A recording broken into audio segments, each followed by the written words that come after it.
A desperate plea. In the depths of the Andromeda Galaxy, the Zaxian homeworld of Zaxia Prime was under siege. The ruthless Vorax, an insectoid species known for their relentless conquests, had launched a brutal invasion of the peaceful planet. Zaxian defense forces fought valiantly, but were outmatched by the sheer numbers and advanced weaponry of the Vorax war machine. Cities burned, defenses crumbled, and hope began to fade as the Vorax pushed ever closer to the capital city. In a last, desperate attempt, the Zaxian leadership convened an emergency meeting. High Commander Zorax addressed the somber gathering. "My fellow Zaxians, our darkest hour is upon us. The Vorax will not stop until every last one of us is dead or enslaved. We cannot prevail alone." Murmurs of despair filled the chamber. The Zaxians were a proud people, but they knew when they were overmatched. "What can we do?" asked one counselor. "We've already lost contact with our colonies. No reinforcements are coming." Zorax held up a hand for silence. "There is one option left to us. A final recourse." He paused, as if wrestling with the magnitude of his next words. "We must send a distress signal to the Galactic community. Beg for aid from any who would answer." Stunned silence greeted his declaration. The Zaxians had always maintained an isolationist policy, wary of meddling in the affairs of the wider galaxy. Calling for outside help was an admission of vulnerability, a blow to their collective pride. But as another explosion rocked the building, sending dust raining down from the ceiling, the choice became clear. Survival mattered more than pride. The council quickly drafted a message, packing as much urgency and desperation as they could into the text. They broadcast it on all frequencies to every corner of the galaxy, praying that someone, anyone, would heed their plea. Light years away, on a small blue planet called Earth, the message was received. Humanity, itself a young and untested species, had only recently developed the technology for interstellar communication. The Zaxian message was the first of its kind, an unmistakable cry for help from the stars. In the halls of power across Earth's nations, debates rage. Some argued for non-intervention, insisting that humanity had no business getting involved in an alien war. Others saw an opportunity, a chance for humanity to prove itself on a galactic stage. As video feeds of the Zaxian plight played on news networks worldwide, public opinion swayed heavily in favor of intervention. The thought of standing idly by while an entire species was wiped out did not sit well with the human conscience. In the end, the decision was made. Humanity would answer the call. They would send aid to the beleaguered Zaxians, not just supplies and equipment, but the most valuable asset of all, soldiers.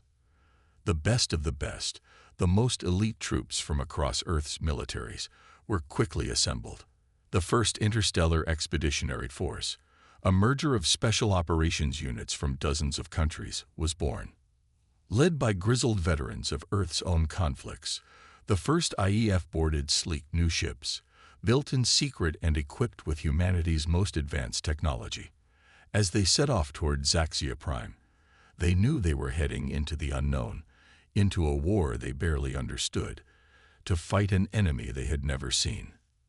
But they were humanity's best hope. Earth had committed to this course of action, and now it was up to these brave few to see it through. The galaxy was about to witness what humanity was capable of. The Vorax and the Zaxians had no idea what was coming. Humanity mobilizes. The decision to intervene in the Zaxian-Vorax conflict had not been made lightly. In the halls of the United Nations, representatives from Earth's nations had debated fiercely over the merits and risks of involving humanity in an interstellar war. Those against intervention argued that it was not Earth's fight. "We have our own problems to deal with," said the delegate from China. "Poverty, climate change, regional conflicts. How can we justify spending resources on a war light years away when our own people are suffering?" Others pointed to the potential risks. "We know nothing about these aliens," warned the Russian ambassador. "What if we antagonize the wrong side? What if we find ourselves drawn into a quagmire with no end in sight?" But the proponents of intervention countered with a moral argument. How can we call ourselves a civilized species if we turn a blind eye to genocide? Asked the American representative. The Zaxians are crying out for help. If we have the means to assist, do we not have an ethical obligation to do so? There was also a pragmatic case to be made. This is an opportunity, argued the delegate from Japan, a chance for humanity to prove itself as a force for good in the galaxy. If we help the Zaxians in their time of need, we could gain a valuable ally and establish ourselves as a major player on the galactic stage. In the end, it was this combination of moral imperative and strategic calculation that swayed the majority. The vote was cast, and the decision was made. Humanity would go to war. With the political decision made, the focus shifted to the practical challenges of mounting an interstellar military intervention. The UN Security Council worked overtime, coordinating with national governments and militaries to assemble the first interstellar expeditionary force. The first IEF was unlike any military unit in history. It was a truly global force, drawing on the best soldiers, sailors, airmen, and Marines from across Earth's nations. U.S. Navy SEALs rubbed shoulders with British SAS troopers, Russian Spetsnaz trained alongside French Foreign Legionnaires, and Chinese Snow Leopards shared barracks with German KSK operators. Despite coming from disparate cultures and speaking a babel of languages, these warriors shared a common bond. They were the best of the best, the elite of the elite, chosen for their skill, courage, and adaptability. Equipping this force was a monumental challenge in itself. Existing weapons and equipment, designed for terrestrial warfare, would be of little use against an advanced alien foe. In secret facilities around the world, scientists and engineers worked around the clock to develop new technologies. Plasma rifles, powered armor, shielded dropships. These were just some of the fruits of their labors. The crown jewel of the expedition was the fleet, a dozen state-of-the-art warships, sleek and deadly, equipped with the latest in human ingenuity. The flagship, a massive dreadnought christened the UNS Endeavour, would serve as the mobile headquarters for the entire operation. As the first IEF assembled and trained, news of their mission began to leak to the public. The reaction was electric. Around the world, people gathered in public squares and around television screens, cheering on the brave men and women who would carry humanity's banner to the stars. The day of departure arrived. In a solemn ceremony broadcast worldwide, the members of the first IEF boarded their ships. Flags of every nation fluttered in the breeze as the troops said their goodbyes to loved ones, unsure if they would ever return. Aboard the Endeavour, the force commander, an American four-star general named Richard Hawkins, addressed his troops. "You are the best humanity has to offer," he said, his voice ringing through the ship's intercom. "The fate of an entire species rests on our shoulders. I know you will not let them down. I know you will not let humanity down." As the fleet lifted off, trillions of humans watching in awe, a new chapter in human history began. Humanity was no longer confined to a single planet. They were a spacefaring species, ready to make their mark on the galaxy. The Vorax would soon learn the consequences of underestimating human resolve. First contact. The journey to Zaxia Prime was long and tense. As the first IEF fleet hurtled through the void of space, the soldiers aboard grappled with a mixture of excitement, anxiety, and awe. They were the first humans to venture so far from Earth, the first to face an alien enemy in battle. In the training bays of the UNS Endeavour, the troops drilled relentlessly. They practiced with their new weapons, honed their tactics, and studied what little intel they had on the Vorax. They knew they would be facing a formidable foe, a species that had conquered dozens of worlds and had never known defeat. General Hawkins was a constant presence, moving among his troops, offering words of encouragement and guidance. He knew the weight of responsibility that rested on his shoulders. The lives of his soldiers, the fate of the Zaxians, and the reputation of humanity all depended on his leadership. As the fleet drew closer to its destination, long-range sensors began to pick up signs of the ongoing conflict. Debris fields from shattered ships, energy signatures from weapons fire, and distress beacons from besieged Zaxian outposts painted a grim picture of the situation. Finally, after weeks of travel, the fleet arrived at Zaxia Prime. The sight that greeted them was one of devastation. The once verdant planet was scared by war, its surface pockmarked with craters and its skies choked with smoke. Vorax ships swarmed around the planet like angry hornets, laying waste to what remained of the Zaxian defenses. General Hawkins wasted no time.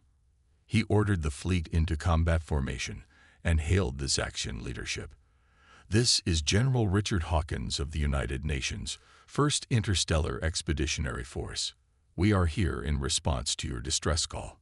How can we assist?" The response was immediate and filled with a mix of relief and desperation. "General Hawkins, this is High Commander Zorax of the Zaxian Defense Forces. Your arrival is a blessing beyond hope. We are on the brink of collapse. The Vorax are relentless. We need your help."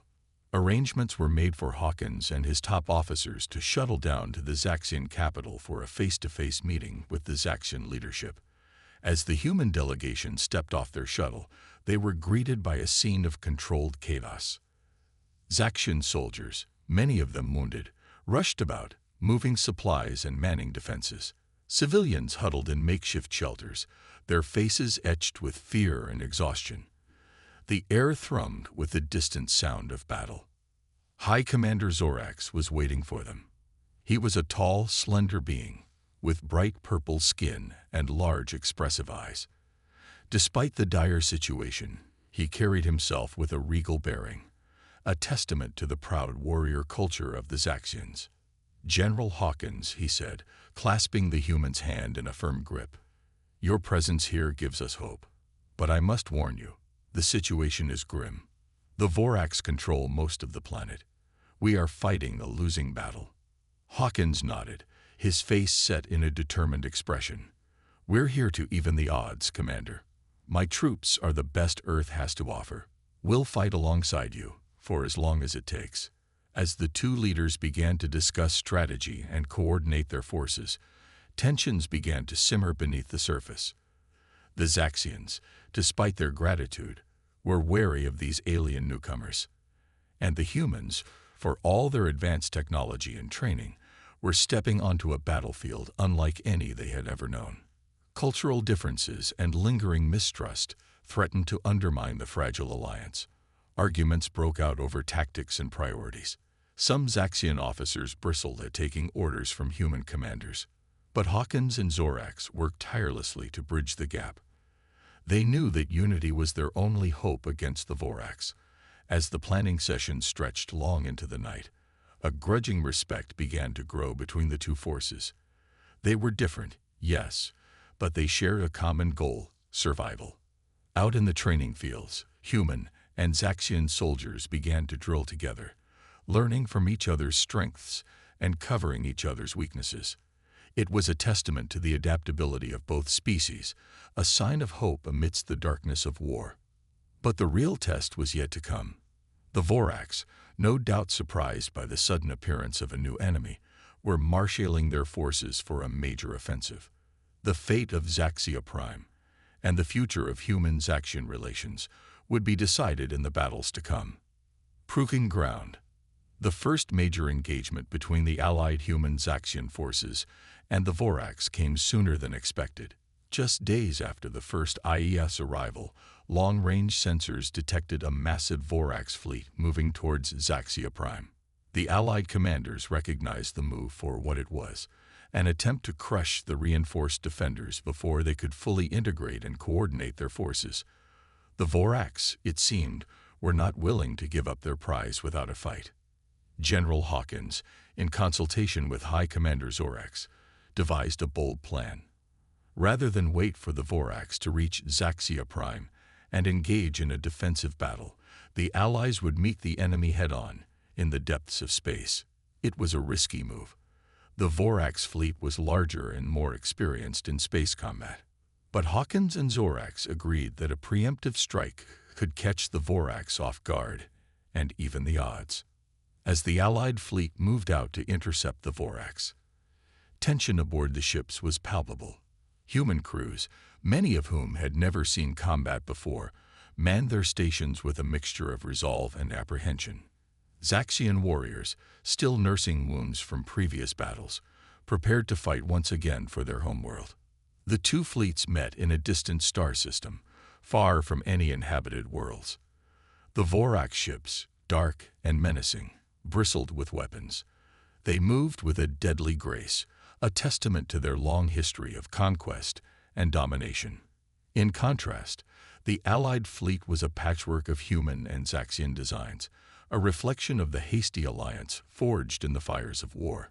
The human ships, sleek and silver, shone with an inner light, a beacon of hope amidst the darkness of space.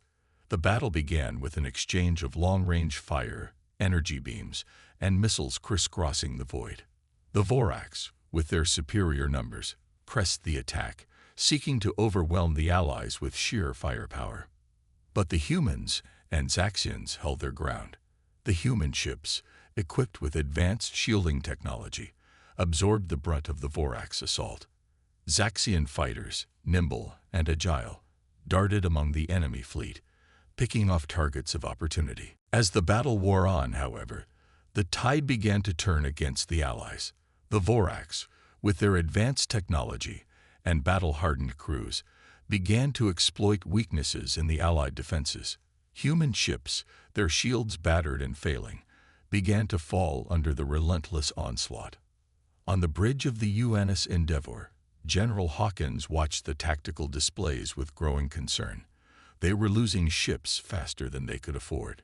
At this rate, they would be annihilated long before they could make a dent in the Vorax fleet. In that moment, Hawkins made a decision that would go down in the annals of human military history. He ordered the fleet to break formation and engage the Vorax at close quarters. It was a tactic born of desperation, a last-ditch attempt to even the odds. Human ships, designed for long-range combat, plunged into the heart of the Vorax formation. Zaxian warriors, their weapons primed, prepared to board enemy vessels. The Vorax, caught off guard by the sudden shift in tactics, struggled to respond. They were used to enemies who fought at a distance, who could be picked off from afar. They had no experience with the kind of close quarters, ship-to-ship combat that the humans and Zaxians now forced upon them. In the chaos of the melee, the unique strengths of the Allied forces came to the fore. Human Marines, armed with plasma rifles and shielded armor, stormed onto Vorax ships, engaging the enemy in brutal hand-to-hand combat. Zaxian commandos, their natural agility enhanced by gravity boots, leaped from ship to ship, sabotaging key systems and sowing chaos in their wake. The Vorax, for all their technological superiority, began to falter in the face of this unorthodox assault. Their ships, designed for ranged combat and orbital bombardment, were ill-suited for the close confines of ship-to-ship fighting. Still, the cost was high. Human ships, rammed and battered, drifted lifeless in the void. Zaxian fighters, swarmed by Vorax drones, winked out of existence in balls of fire. The Allied fleet was being decimated, but they were taking the Vorax with them. In the end, it was a Pyrrhic victory. The Vorax fleet, its numbers thinned and its morale shattered, disengaged and retreat. Planetside. In the aftermath of the space battle, the Allied forces took stock of their situation.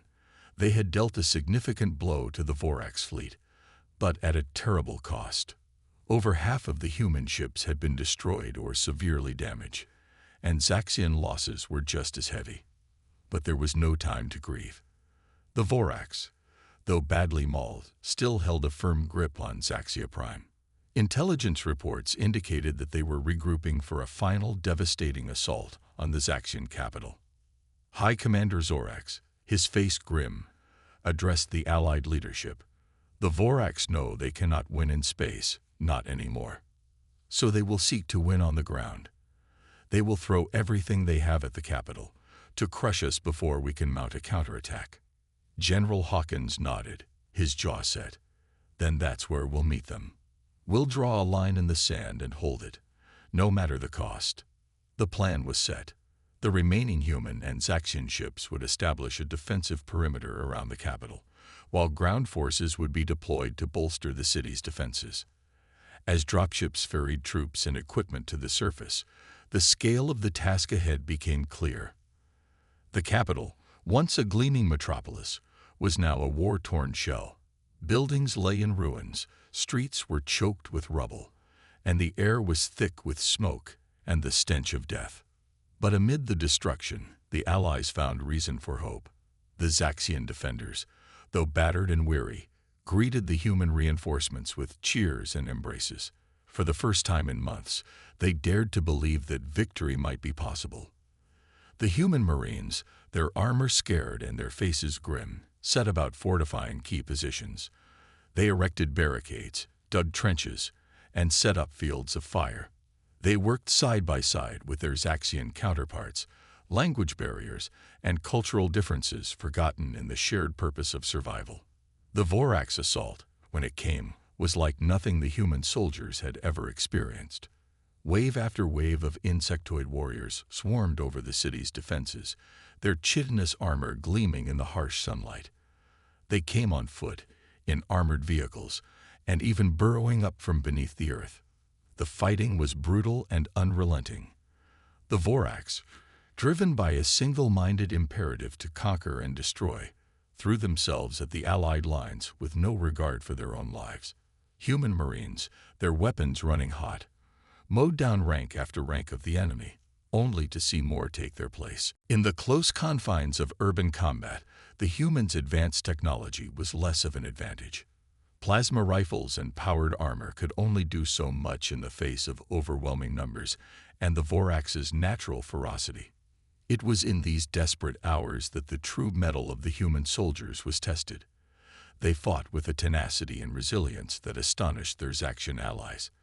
They held their ground even as their positions were overrun, fighting hand-to-hand with Vorax warriors in the rubble-strewn streets.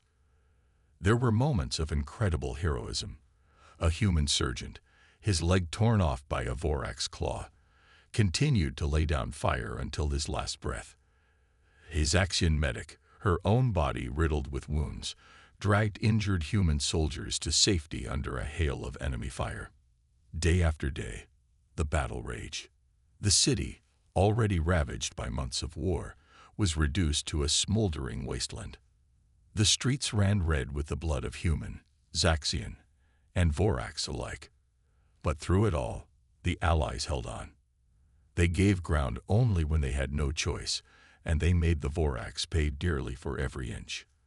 They fought not just for their own lives, but for the survival of an entire species, for the hope of a future free from the shadow of Vorax tyranny. In the end, it was the Vorax who broke first. Their losses had been staggering, their resources stretched to the limit. Faced with the unyielding resistance of the Allied forces, they began to falter, to pull back. It was a small victory, a respite in the midst of a war that was far from over. But for the soldiers on the ground, human and Zaxian alike, it was a testament to their courage, their sacrifice, and their unbreakable spirit. They had stood against the tide and prevailed, if only for a moment. The battle for Zaxia Prime had been won, but the war continued. And the Allies knew that many more trials lay ahead. But they faced those trials together, united by bonds forged in the crucible of combat. They had proven, to themselves and to the galaxy, what the alliance of human and Zaxian could achieve, and they were ready for whatever came next. Unlikely alliances. As the dust settled over the battle-scarred capital of Zaxia Prime, the Allied forces took stock of their situation. They had repelled the Vorax assault, but at a terrible cost. The city lay in ruins, its buildings shattered, and its streets littered with the dead and dying. But even as the Allies tended to their wounds and mourned their losses, a new development emerged. A message, transmitted on a secret frequency, was intercepted by human intelligence operators. It was a message from a Vorax splinter faction, one that claimed to oppose the war and the tyrannical rule of the Vorax Queen. The message was an offer of parley, a request for a meeting with Allied leadership. The Vorax rebels claimed to have valuable intel on the Queen's plans and the disposition of her forces. They were willing to share this information, but at a price. They wanted amnesty and a seat at the table in any future peace negotiations. The offer was met with skepticism and suspicion by many in the Allied camp. The Vorax were the enemy, the hated foe that had brought so much death and destruction. The idea of working with them, even a rebel faction, was anathema to many. But General Hawkins and High Commander Zorax saw the potential in the offer. They knew that the war was far from over, that the Vorax still controlled vast swathes of Zaxia Prime and had resources that dwarfed those of the battered allies. Any information that could give them an edge, any chance to sow discord in the enemy ranks, was worth pursuing. The decision was made to send a delegation to meet with the Vorax rebels. The meeting would take place on neutral ground, a small, uninhabited moon orbiting a gas giant in a nearby system. The Allied delegation was small, just a handful of human and Zaxian diplomats and military officers. They were led by a human diplomat named Amanda Carlson, a seasoned negotiator with a reputation for toughness and integrity. As their shuttle touched down on the barren, airless surface of the moon, the Allied team was tense and on guard. They had no way of knowing if the Vorax rebels were sincere in their offer, or if this was some kind of trap. But as they emerged from their shuttle, they were met not with weapons, but with a delegation of Vorax rebels. These Vorax were different from the warriors the Allies had faced on the battlefield. They were smaller, less heavily armored, and their posture was one of deference rather than aggression. The leader of the rebel delegation, a Vorax named Zaxel, stepped forward. In halting, accented Galactic common, he explained their position. They were a small faction, opposed to the Queen's rule and her endless wars of conquest. They believed that the Vorax could have a future beyond the cycle of violence and domination, but only if the Queen was overthrown. Amanda Carlson listened intently, her face betraying no emotion. She probed Zaxel with questions, seeking to gauge his sincerity and the strength of his faction. Zaxel answered as best he could, painting a picture of a Vorax society riven by discontent, where many longed for an end to the constant warfare. As the talks continued, a tentative trust began to form between the two sides. Zaxel shared intel on the Queen's stronghold, a heavily fortified base deep in the heart of Vorax-controlled territory. He revealed weaknesses in its defenses, key personnel that could be targeted, and the location of vital supply lines. It was a treasure trove of information, the kind of intelligence that could turn the tide of the war. But it came with a price. Zaxel and his rebels wanted more than just amnesty. They wanted a guarantee of their safety and a role in shaping the future of Zaxia Prime and the Vorax people. It was a difficult decision for the Allied leaders. Trusting the Vorax rebels was a risk, one that could backfire if their information proved false or if they turned out to be double agents, but the potential rewards were too great to ignore. In the end, a deal was struck. The Vorax rebels would provide their intel and their support in the coming battles. In return, they would be granted amnesty and a voice in the peace process, provided they proved their loyalty to the Allied cause. It was an uneasy alliance, one fraught with tension and mistrust. But it was an alliance nonetheless, a recognition that in the face of a common enemy, old hatreds could be set aside, at least for a time. With the rebel intel in hand, the Allies began to plan their next move. They would strike at the heart of the Vorax war machine, the Queen's stronghold itself. It would be a risky operation, a gamble that could end the war or doom the Alliance to defeat. But they had no choice. The fate of Zaxia Prime, and perhaps the fate of the galaxy itself, hung in the balance. And with their new, unlikely allies at their side, the humans and Zaxians prepared for the final battle. Victory and aftermath. The assault on the Vorax Queen's stronghold was an operation of staggering complexity and risk. It required the coordination of Allied forces across multiple fronts, as well as the careful integration of the intelligence provided by the Vorax rebels. The plan was audacious in its scope. While the main Allied fleet engaged the Vorax forces in a massive space battle above the planet, a strike team would infiltrate the Queen's compound and eliminate her and her top lieutenants. At the same time, Vorax rebel cells would stage uprisings in key cities across the planet, sowing chaos and disrupting the Queen's command and control. It was a plan that required precise timing, flawless execution, and no small amount of luck. But it was also a plan that played to the unique strengths of the Allied forces. The humans, with their advanced technology and special operations expertise, would lead the ground assault. The Zaxians, with their knowledge of the terrain and their guerrilla warfare experience, would provide crucial support. And the Vorax rebels, with their inside knowledge of the Queen's defenses, would be the key to the whole operation. As the hour of the attack approached, the tension among the Allied forces was palpable. Soldiers checked and rechecked their weapons, engineers made final adjustments to their equipment, and commanders pored over intelligence reports and satellite imagery. In the command center of the UNS Endeavour, General Hawkins and High Commander Zorax watched the tactical displays with intense focus. They knew that the fate of the war and the lives of countless soldiers and civilians rested on the outcome of the next few hours. As the countdown to the assault reached zero, the Allied fleet jumped into the Vorax system. Immediately, they were engaged by the Vorax Defense Forces, a massive armada of warships and orbital platforms. The space above the planet was lit up with the fire of 1,000 suns as the two fleets clashed in a titanic battle. But even as the space battle raged, the ground assault was already underway. Human dropships, escorted by Zaxian fighters, punched through the atmosphere, dodging anti-aircraft fire and missiles.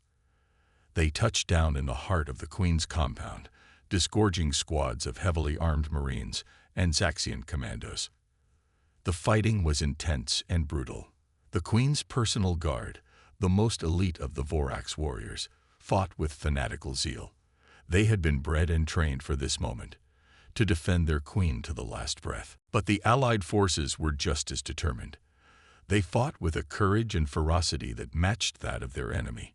Human Marines, armed with plasma rifles and power armor, cut through the Vorax lines like a hot knife through butter. Zaxian commandos, their natural agility enhanced by gravity boots, leaped and bounded through the compound, engaging the enemy in lightning-fast close-quarters combat. And then, at the critical moment, the Vorax rebels made their move. Across the planet, rebel cells launched their uprisings, attacking Vorax military installations and seizing control of key infrastructure. The Queen's forces, already stretched thin by the Allied assault, were thrown into disarray. In the Queen's compound, the strike team fought their way into the heart of the fortress. There, in the Queen's throne room, they confronted the monarch herself. She was a monstrous creature, towering over even the largest of her warriors, her carapace gleaming with an otherworldly sheen. But the strike team was undaunted.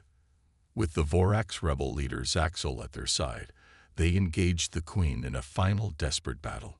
It was a fight that would be remembered in legend, a clash of titans that shook the very foundations of the fortress. In the end, it was Zaxel who struck the final blow. With a cry of triumph, he plunged his blade into the Queen's heart, ending her reign of terror once and for all. With the Queen's death, the Vorax war machine collapsed like a house of cards. Across the planet, Vorax warriors laid down their arms, surrendering en masse to the Allied forces and the triumphant rebels. The war was over. Against all odds, the Allies had emerged victorious. The cost had been high, in blood and treasure, but the alternative, a galaxy under the heel of Vorax tyranny, was too terrible to contemplate. In the aftermath of the war, the Allies set about the task of rebuilding. Zaxia Prime, ravaged by months of fighting, had to be rebuilt from the ground up. But with human technology and Zaxian resourcefulness, the planet began to heal.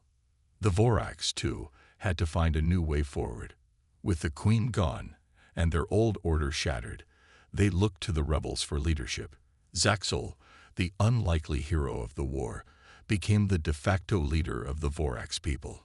Under his guidance, they began to forge a new identity, one based on cooperation and coexistence rather than conquest and domination. As for the humans, their role in the war had not gone unnoticed. Across the galaxy, other species took note of this young, upstart race that had helped topple the mighty Vorax. Diplomatic overtures were made, trade routes were established, and humanity found itself welcomed into the galactic community as a rising power. It was a new era, one full of promise and potential. The war had been a crucible, a trial by fire that had forged unbreakable bonds between humans, Zaxians, and even reformed Vorax. Together, they looked to the stars, ready to face whatever challenges and opportunities the galaxy had in store. For the soldiers of the First Interstellar Expeditionary Force, the war was over, but their watch had just begun. They had proven themselves on the battlefield, had shown the galaxy what human courage and determination could achieve, and they stood ready, as always, to defend the cause of freedom and justice, wherever the fight might take them. It was a new beginning, a new chapter in the story of humanity's place in the universe.